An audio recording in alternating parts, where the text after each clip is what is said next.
Welcome to a Foxy Tech Tips tutorial on restarting Huawei Fit watches. If you find this video helpful, please consider subscribing to my channel and liking the video.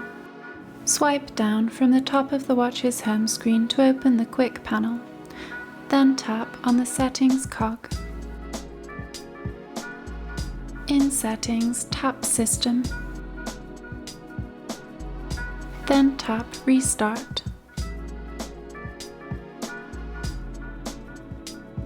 Tap Restart again.